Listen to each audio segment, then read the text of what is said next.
Perfecto. Continuamos. Esta lámina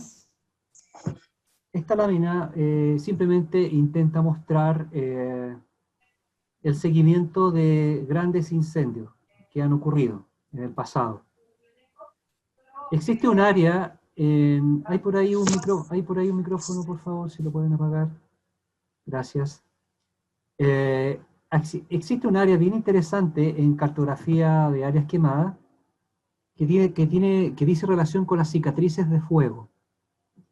¿Ok?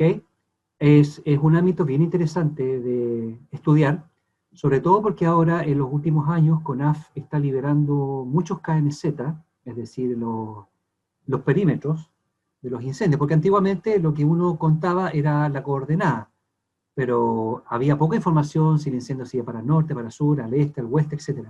Bueno, desde ya hace cuánto, unos 5 o 6 años, CONAF, bueno, también las empresas, pero CONAF como fuente oficial tiene todos estos KMZ, por lo tanto uno puede calcular área, perímetro, y puede al interior, lo pueden hacer con cualquier software de sistema de información geográfico, perfectamente podrían determinar cuánto es lo que se quemó de cada cosa, porque ahora tengo no solamente el punto, el foco, puede ser por aquí, por acá, sino que tengo la forma.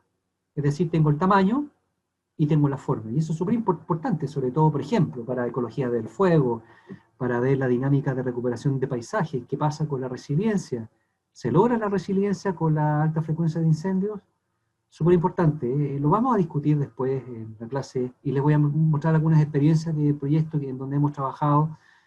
Con Guillermo Julio hemos trabajado y posteriormente con otros colegas, con Roberto Garfias también hemos trabajado mucho, de hecho, en temas de datos de terreno, ¿ya? Pero vamos de a poquito. Entonces aquí lo que intento mostrar es que hoy la información está disponible en formato KMZ para poder determinar patrones de reincidencia de los incendios. Acá, por ejemplo, un incendio grande que está en este sector de acá, y si se dan cuenta, encima hay otro KMZ que se coloca encima, que puede haber sido un incendio posterior al grande, o viceversa. Entonces aquí a cada uno habría que ponerle el label, la etiqueta, sobre, mira, este incendio fue de la temporada 2017, este fue 2014, etc.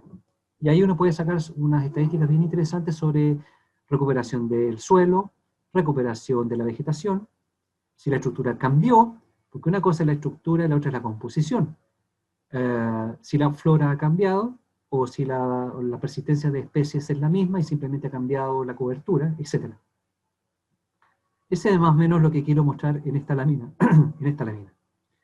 Profe, Dígame. Bueno, Valparaíso igual como en el tema de la composición florística y en verdad con todo el reemplazo que se hizo sobre la flora original que había en ese sector, porque cuando uno va para allá hay casi pura plantación, o sea, en verdad, bueno, Sí. igual lo desconozco, pero no sé en qué parte aún quedan remanentes de bosque nativo, de tipo esclerófilo, o si queda ya solo matorral. La verdad, Entonces, sí. como a este punto, ¿cuál es la discusión? Porque finalmente la vegetación que vaya, o la dinámica de la vegetación que vaya ahí, va a estar en directa relación con la intervención humana, o sea, las acciones se supone que estarían en las manos de los tomadores de decisiones, por decirlo así, Claro, de aquí en mira, adelante, ¿o no? lo que pasa es que este es un tema que se ha arrastrado, a ver, esta es una historia un poquito más larga. La zona de Valparaíso Viña, hace unos 50 o 60 años, estuvo poblada de plantaciones porque en esa época la actividad forestal se concentraba en la región central. Y básicamente era porque había una mejor infraestructura portuaria, ¿ya? Por lo tanto, todos los productos forestales embarcaban con mayor frecuencia, o diríamos de manera equilibrada, entre el puerto de San Antonio y los puertos, por ejemplo, en San Vicente y puertos de más al sur.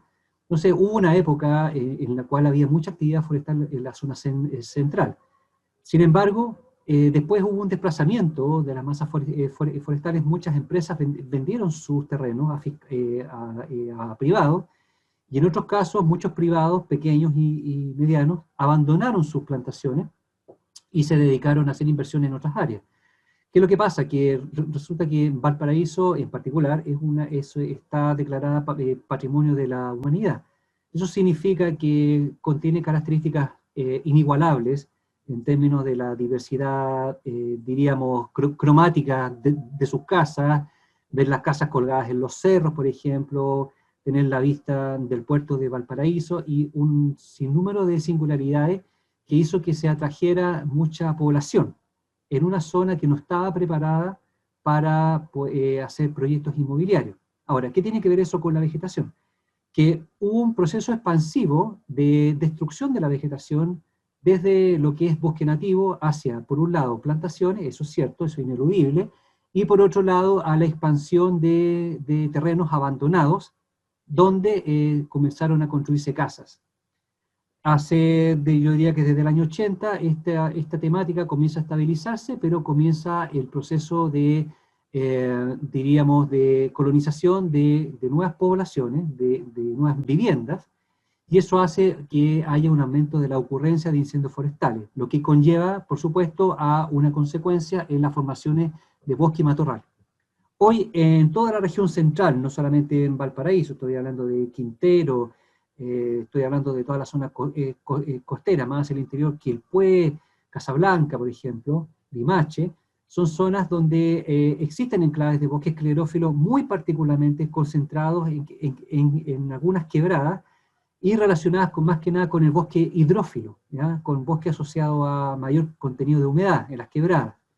Ahora, toda la zona centro, Valparaíso, Viña, por ejemplo, cuando uno va por la ruta 68, uno ve plantaciones, ve aromo, ve eucalipto, ve pino, ve matorrales. Hay todavía un predominio importante de algunas formaciones, por ejemplo, acacia caben, y hay otros La Cuesta del matorrales. Melón igual. La Cuesta del Melón en la parte alta, por ejemplo, también es una zona, pero esa es una zona que se ha castigado severamente en los últimos años. Sí, con la sequía. Sí. Claro. Está muy seco ahí. Y lo mismo pasa, por ejemplo, hacia un poquito hacia el norte, hacia donde incluso están las empresas mineras y todo el bosque esclerófilo se está secando.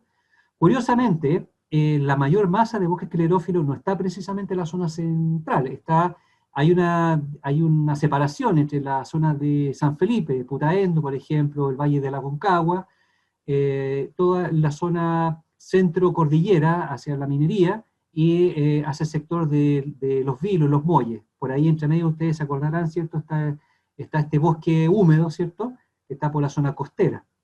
Pero la verdad es que en la región central es poco lo que hay, es muy poco. El año que terminó, junto con otros colegas, por ejemplo, Antonio Vita, yo trabajo mucho con él, y bueno, con más colegas, con mi mismo Guillermo Julio, nos tocó visitar algunas zonas, por ejemplo, acá en el sector de Cajón del Maipo, donde evidentemente hay mucho más bosque esclerófilo que en otras áreas. Entonces, mucho va a depender también de la accesibilidad que hay al sector. Es decir, sectores más inaccesibles tienden un poquito a autoprotegerse del flagelo de los incendios. Sectores más expuestos a la urbanización, evidentemente, que tienen una mayor probabilidad de ataque por el fuego. ¿Ya? Eso es más o Claro, menos grande pero para... igual yo, no sé, creo que planteé mal la pregunta, pero me refería a cómo estudian la recolonización de la vegetación o lo que potencialmente va a volver a crecer después del disturbio catastrófico que es el incendio. Ah, sí, de acuerdo. Sí, que Si hay solo vegetación artificial, por decirlo así. Entonces, ¿cómo se aborda, por ejemplo, la prevención a un lugar que no se sabe lo que va a crecer o a eso es lo que voy? claro, lo que pasa es que la prevención hasta el día de hoy ha estado focalizada en la conducta de la ocurrencia, Ya. pero no a la prevención de las áreas protegidas. Salvo contadas excepciones, la prevención en el ámbito florístico, en el ámbito vegetal, por ejemplo, se concentra básicamente en la disminución del peligro, es decir, independiente a que si la formación sea bosque esclerófilo, bosque nativo, plantaciones, en incendios forestales lo que interesa es la carga, es decir, la cantidad de biomasa disponible para la combustión. Ese es el enfoque que se le da. No digo que sea el enfoque más correcto, puede que sea totalmente incorrecto, puede ser parcialmente incompleto. Porque claro, a mí me gustaría, por ejemplo, que hubiera un enfoque de prevención en áreas silvestres, pero los esfuerzos, tú entenderás que la economía no es inelástica, es decir, Claro, no hay sí, oferta infinita de recursos monetarios y por lo tanto la coyuntura siempre va a bajar la carga de combustible, independiente si es claro. privado o si es público. Por ahí pasa un poco el razonamiento, ¿ya? Pero Sí, profe, evidentemente que en las áreas ahora protegidas sí. hay diríamos que hay una mayor concientización sobre el problema de los incendios, sobre todo en los últimos 5 años, ¿ya? Pero es un temazo ese, ¿ah? De verdad es un tema. Acá en Chile estamos todavía algo huérfanos en lo que es prevención en áreas protegidas, porque nos concentramos en la infraestructura, en los motoristas, en las torres, en las cámaras de vigilancia, en la basura, en la composición del visitante, pero prevención focalizada al bosque nativo no hay mucho en realidad, ¿ya? No hay mucho. Claro. Quizás Guillermo, como tiene mucho más agua, tiene más experiencia que yo, les puede dar una visión un poco más completa. Yo he trabajado en prevención, básicamente enfocado a la mitigación del factor de peligro, es decir, si llegara a haber un incendio, que la gente alcance a arrancar. Así de sencillo. Incluso hay una dicotomía muy fuerte, hasta pueden haber aspectos de tipo ético. Por ejemplo, hay una discusión súper abierta y la comparto con ustedes. ¿Qué es más importante, proteger el bosque nativo o proteger la vida humana? ¿Qué es más importante? ¿Proteger el bosque nativo o proteger las viviendas y las fuentes de trabajo, donde coexisten miles de familias? Alguien podría decir, no, yo primero punto de emergencia, salvo las casas, salvo las vidas humanas, que se queme todo, me da lo mismo. No son palabras mías, estoy hablando de un enfoque. Otro podría decir, no, pues si el bosque es nativo, es patrimonio de todos los chilenos, tenemos que protegerlo. Pucha, pero si hay multiocurrencias, si hay multifocos, ¿cómo lo hago? ¿Atiendo las casas o me voy a las zonas amagadas donde se está quemando el naranjillo, se está quemando el queule, se está quemando el pitao, se está quemando el gualo? No sé. Entonces, no hay una respuesta con base científica respecto a qué es prioritario. La norma indica que hay ciertos parámetros de tipo político-administrativo, de tipo presupuestario, de tipo calidad de vida de las personas y los bienes asociados a estas personas que indican que el enfoque siempre es salvaguardar la vida humana y la población. Por lo tanto, en prioridad, si es que compiten al mismo tiempo un incendio en bosque nativo con un incendio que está amenazando a una población, bajo el paradigma que estos dos territorios están cercanos, es decir, que la central de despacho tiene igualdad de condiciones de enviar o a bosque nativo o a casas, tienen la posibilidad de decisión. Y si la decisión se presenta, lo más probable es que la decisión sea resguardar a las personas y por lo tanto mecanismos de evacuación y la prioridad va hacia los incendios con estructuras. Insisto, en el caso que exista igualdad de posibilidades de hacer despachos de recursos a sectores más alejados donde pueda haber, por ejemplo, bosque nativo. ¿Ya? Ese es un tema en cuestión muy sabroso, entre paréntesis, que da pie para mucho debate al respecto. ¿Ya? No sé Claro. si... Sí, profe, de todas maneras respondida la pregunta. Bien, el tiempo se va muy rápido, yo no me doy cuenta. Miren, chicos, esta foto que está acá, estas fotos no son mías. Yo tenía algunas fotos aéreas, pero no sé, las tengo en un computador, no las puse en la nube. Lamentablemente, hasta anoche las busqué, no las encontré. Así que estas fotos son autoridades de CONAF, pero bien. Evidentemente, ahí mi amigo Juan Atienza, de la Central de Operaciones de Rodelillo. Bueno, todos los años vamos a Rodelillo, este año de manera virtual va a ser algo difícil ir. Pero estas son sinópticas del incendio de Valparaíso, ¿ya? Fíjense por favor acá, aquí les muestro un poco, esta es una quebrada, fíjense cómo la gente había construido acá. Pregunto, ¿es culpa de la gente? ¿Qué piensan ustedes de haber construido ahí?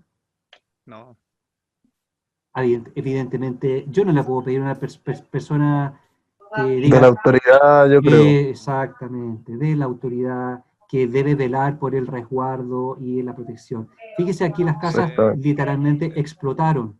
Mm. Aquí fíjense lo que pasó, estas casitas se salvaron. ¿Saben por qué? Acá está el mar, no sé si ven el mouse, acá está el océano, acá está la cordillera, ya es decir, de poniente a Por el oriente. comportamiento del viento. Exactamente, lo que les comentaba hace unos minutos atrás. El viento venía así, desde el suroeste, para acá está el norte, del suroeste al noreste, y el incendio cuando encuentra una pendiente, corre, corre, corre, corre, y hace esto, ¡fum! Salta. Ah, perdón. Bueno, ahí me pasé a la siguiente. Ujú. Fíjense el comportamiento del fuego. Eso perfectamente podría denominarse tormenta. De hecho, varios especialistas que les gusta estudiar el comportamiento, por ejemplo, el cambio climático, el CR2, por ejemplo, hablan de tormenta. Yo soy un poco resistente a ese método, pero ya me están aguachando y parece que también podría hablar de tormenta, pero sigo pensando que esto es comportamiento extremo. Porque es la juerga que tenemos en combate de incendios. Nosotros no hablamos de tormenta, hablamos de comportamiento extremo. Puede que que el profesor Guillermo Julio tenga otra visión al respecto, ¿ya? Pero para mí es comportamiento extremo. Ahora, cuando este comportamiento extremo abarca decenas de hectáreas, evidentemente que ya el clima local cambia y el viento meteorológico se confunde con el viento de la columna de convección y de la turbulencia de fuego. Por ejemplo, no sé si ven a costado izquierdo, hay una casita colgada. Acá, la alcanzan a ver, ¿cierto? Sí, profe. El fuego entra por acá abajito. Y la casa la toma de acá y la casa se corona rápidamente. Entonces, estas casitas no tienen posibilidad de salvación cuando tengo una altura de llama de 18 o 22 metros. Una sinóptica en la noche, el incendio avanzó más rápido porque para más mala suerte de ese evento que ocurrió en 2014, el viento corrió con más fuerza en la noche. Entonces las casas ardieron y obviamente el personal de emergencia lo único que hacía era tratar de evacuar. Fíjense, siempre yo Profe, dígame. disculpe, última vez que me interrumpa que siga la No, clase. con Eh, gusto, si que alcanza el tiempo, lo, démosle. lo que pasa es que usted dijo que en las tormentas de fuego, lo mencionó anteriormente, se generaban cambios en las condiciones como microclimáticas del lugar. Exactamente, claro. Ya, eso tiene que ver con, bueno, es que estando tan cerca del mar, no sé, pero tiene que ver con algún, o sea, de alguna forma con esta dinámica que se dio en la quebrada de tormenta o de viento remolinado que, bueno, desencadenó toda La esta tragedia. respuesta, la respuesta es sí, sí tiene mucha relación. ¿Por qué? Porque cuando tú estás en una zona confinada, con dos pendientes pronunciadas opuestas, el viento tiende a hacer, bueno, no es el término correcto, pero tiende a formar un torbellino. El viento va y vuelve, va y vuelve. Y al hacer ese remolino, genera lo que se llama un efecto de succión.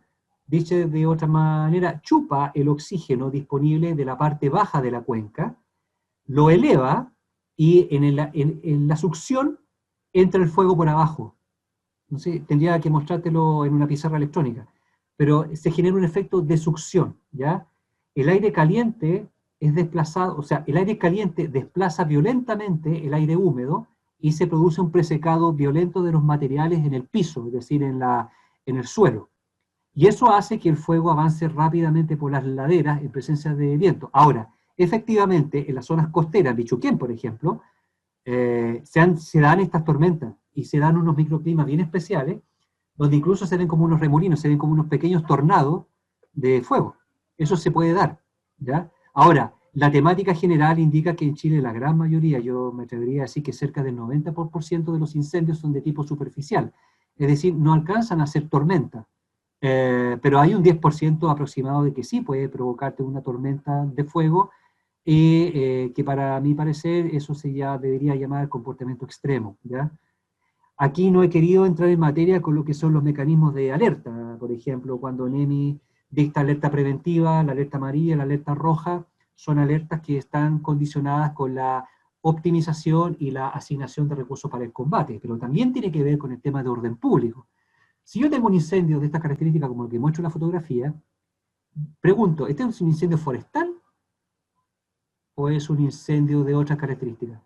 Bueno, lamentablemente aquí por tiempo no les pasé más fotos, pero este es un problema de orden público. Mire, no sé si alcanzan a ver acá donde tengo el mouse. ¿Alcanzan a ver aquí que hay un montón de autos estacionados? ¿Alcanzan a ver? Sí, sí, ¿Quién les dice Sí. eso? Fíjense un detalle. Acá hay un H1N1, o sea, un H1. Es un Bell 201, perdón, que nada que ver con la gripe.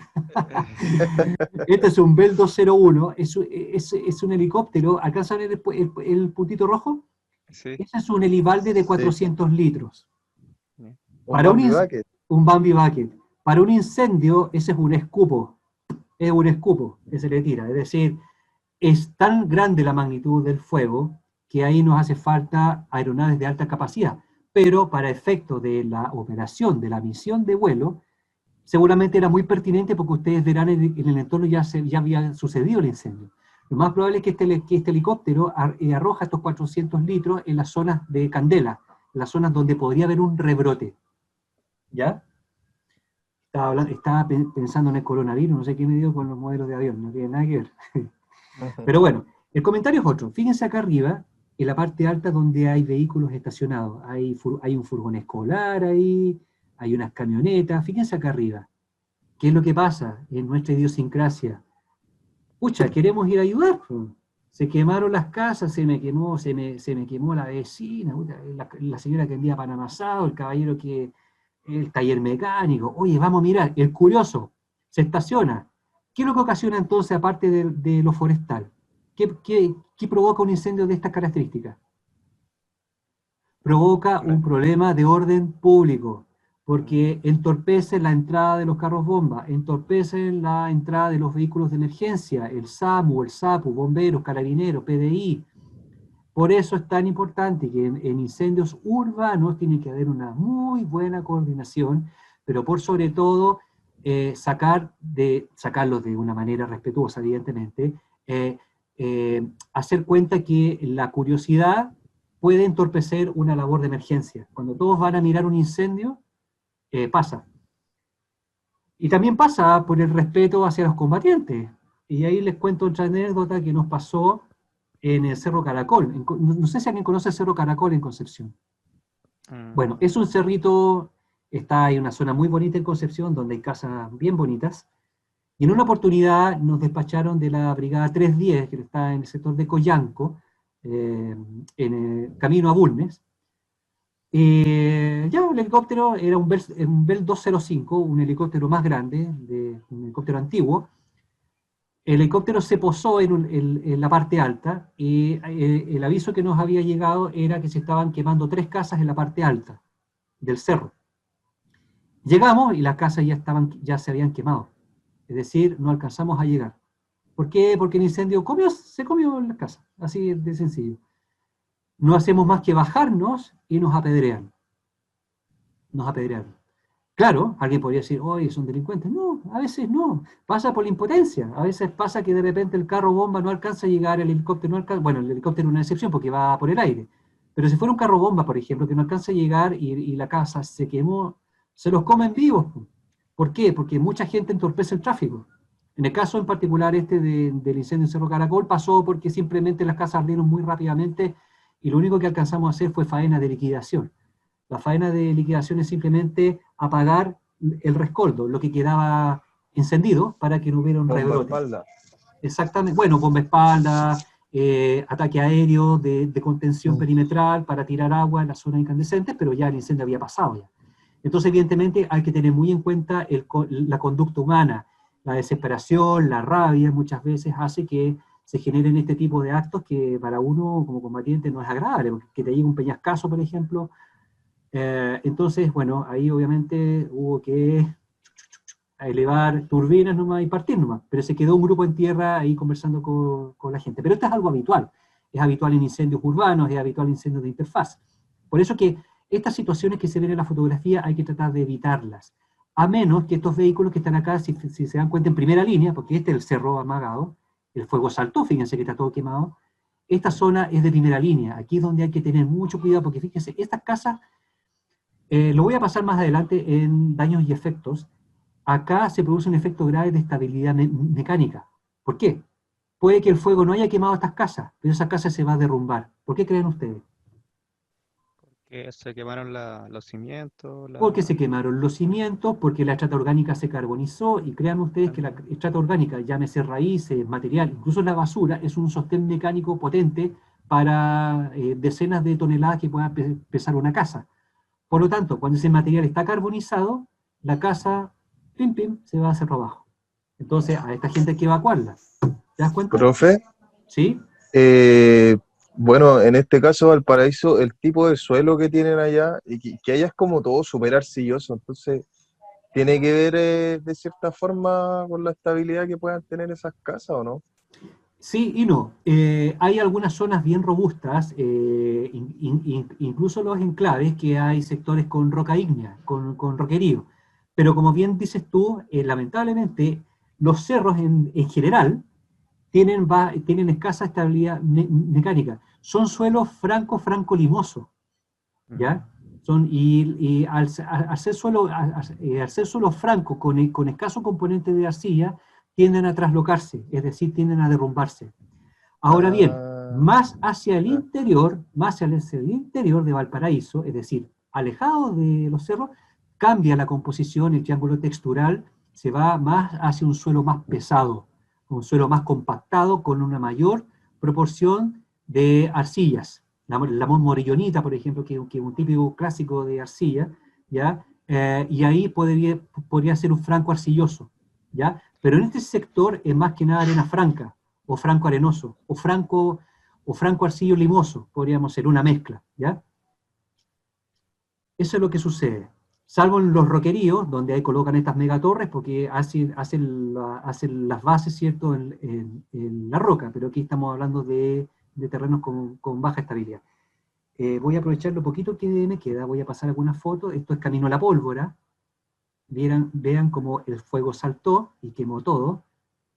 ¿Ya? Aquí no quemó porque este era un camino, por lo tanto actuó como un cortafuego, pero quemó todo lo que estaba alrededor. ¿Ya?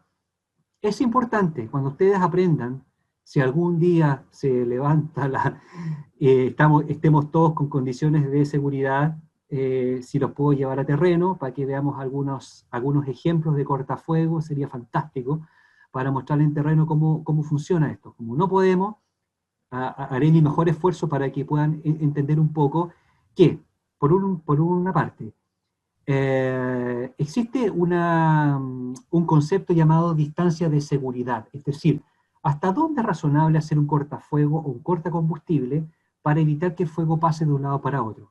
Respuesta, va a depender, porque el fuego perfectamente, aunque hagas un cortafuego de 50 metros, si tienes una altura de llama de 25 metros con una velocidad de 40 kilómetros por hora, el cortafuego es un juguete, lo va a pasar igual.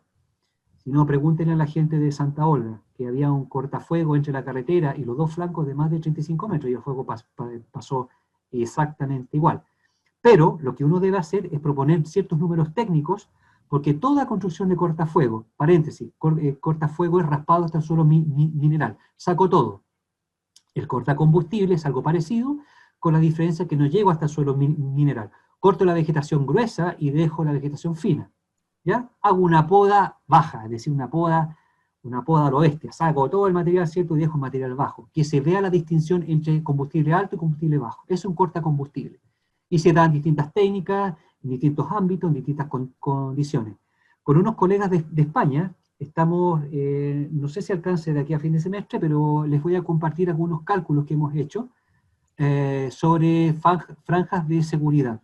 Voy a ver si en la próxima clase les muestro un poquito las hojas Excel que estamos haciendo, donde estamos aplicando ecuaciones de cuerpo sólido y ecuaciones de Burroughs, que después lo van a ver seguramente con Guillermo, que tiene que ver con las distancias de seguridad frente a intensidad calórica. Es decir, cuánto es lo que deberías tú construir para evitar que el fuego se corone y para que el fuego salte de una ladera a otra o de un camino a otro.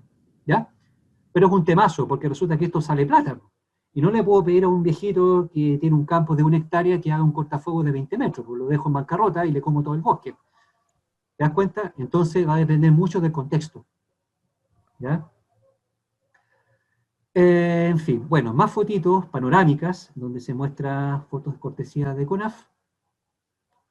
Y esto es importante. Así que si algún día, chicos y chicos, si se van a comprar una casita, por ejemplo, en el sector de Laguna Verde, en el sector de Valparaíso, en Casablanca, en Quilpué, por muchos arbolitos lindos que hayan, tengan cuidado.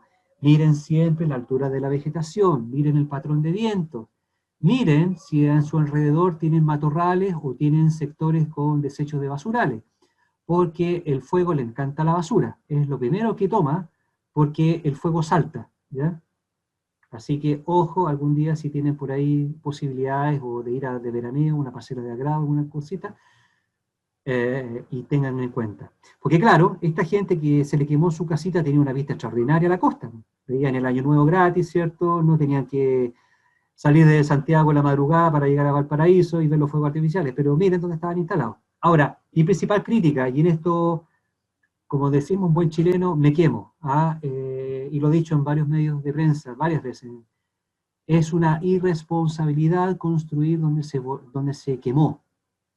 Me cargan los proyectos inmobiliarios que muestran casas muy bonitas y que no consideran el comportamiento potencial del fuego.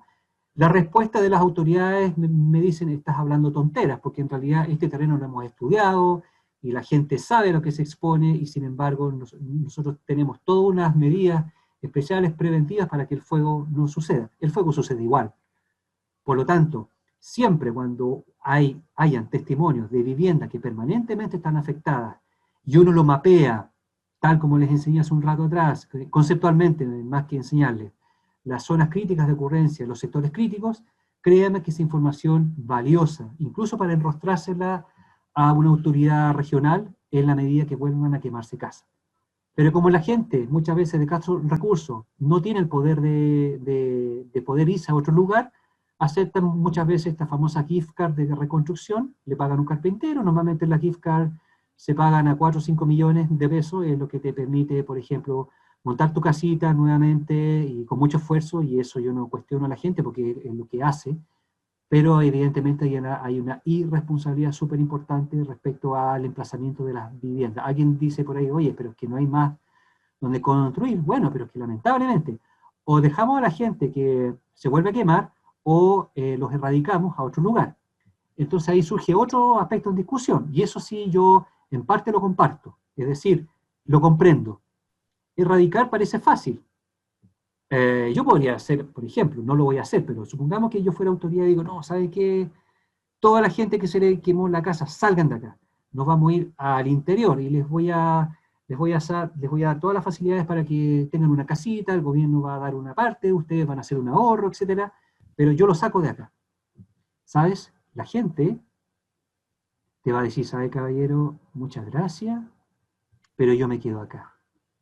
Me quedo acá porque mis padres crecieron acá, porque resulta que yo vivo de este territorio, vivo en este territorio. Yo, por ejemplo, mi mamá hace aseo en 2 casas vecinas, porque los papás salen a trabajar.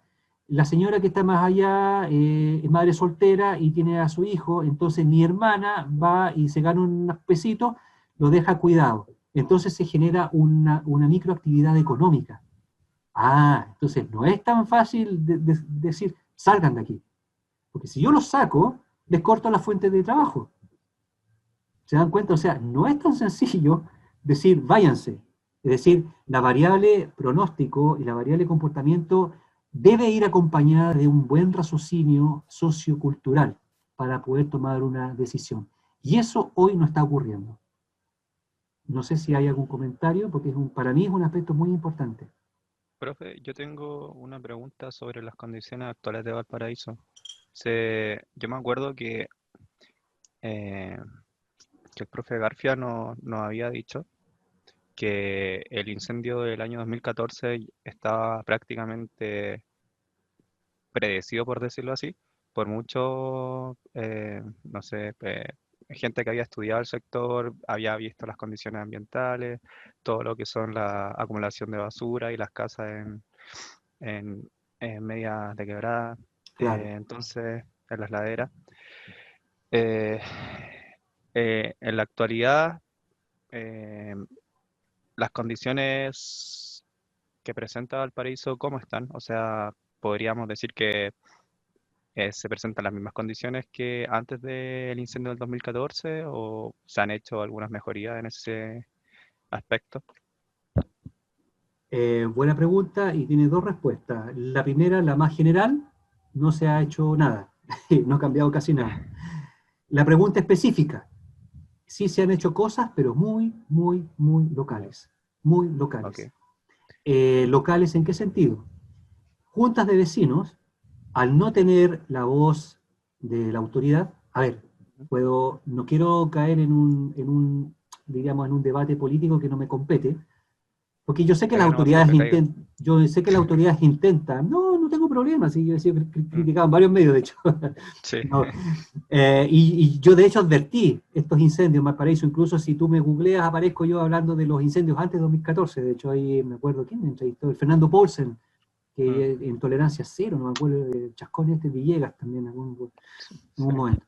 Y yo lo había advertido, pero no porque yo sea experto en el tema, simplemente como he trabajado más de 20 años en Valparaíso, en toda la zona costera, así, Chile centro-sur, y porque conozco los incendios, veía que esta cosa iba a pasar, y pasó. Ojo, les vaticino, espero que no, porque uno siempre espera que no haya incendio, Sí. pero en este momento, si me preguntas, Laguna Verde es un polvorín, Laguna Verde es un polvorín. Hoy, si hay un incendio, va a quedar la escoa, el sector de Laguna Verde. Pero bueno, volviendo al tema de Valparaíso, no se ha hecho mucho en realidad. Lo que se han hecho son iniciativas muy locales, organizadas con ciertas juntas de vecinos para la gestión del combustible. Y ahí el trabajo comunitario ha sido muy importante y en eso ha apoyado, y eso hay que darle las gracias, por ejemplo, a algunos entes privados muy particulares que incluso no se dan a conocer, actúan en el anonimato, pero también a CONAF. CONAF todos los años, independiente a que si el municipio alcanza o no alcanza a hacer los kilometrajes de cortafuego necesarios, ellos de toda manera apoyan y van a terreno, etc. Ahora, lo que sí yo sé que se está trabajando, porque me tocó el año pasado, antes del estallido social, pegarme una vueltecita por el sector de, ¿cómo se llama estas poblaciones? Son 22 cerros, pero era sector de... Bueno, ya me acordaré el nombre ya. Estaban ensanchando los radios de giro de los caminos interiores, porque en 2014 pasó que los carros bomba no podían dar la vuelta, llegaban al punto del incendio y no podían dar la vuelta. Lo segundo, estaban buscando rutas alternativas porque el camión aljibe, el que trae el agua, no puede subir más allá de 15% dependiendo. Un camión de 20 toneladas de agua, más las 8 toneladas del camión, no es capaz de poder ascender por un cerro. Se estaba viendo el tema de las presiones de los grifos de agua. Es decir, si hablamos de infraestructura, sí hay que reconocer que se está trabajando en eso y ha habido un mejoramiento. Pero lo que es política propia, política como tal, la verdad, hay muy poquito que rescatar al respecto. Okay. Bueno, estudiantes, como es habitual y como me pasa siempre, y también en clases virtuales, dejaremos la historia de incendios catastróficos para la clase número 4, pero quédense tranquilos que tenemos tiempo más que suficiente. Cuando tengamos completada la introducción, haremos un pequeño repaso, ¿ya? Para que nos quede como un portafolio de conocimiento y no nos cueste tanto después con los conocimientos que vengan más hacia adelante. Así que antes de despedirme, son las 4:15, abro la ronda de preguntas, si es que alguien quiere consultar.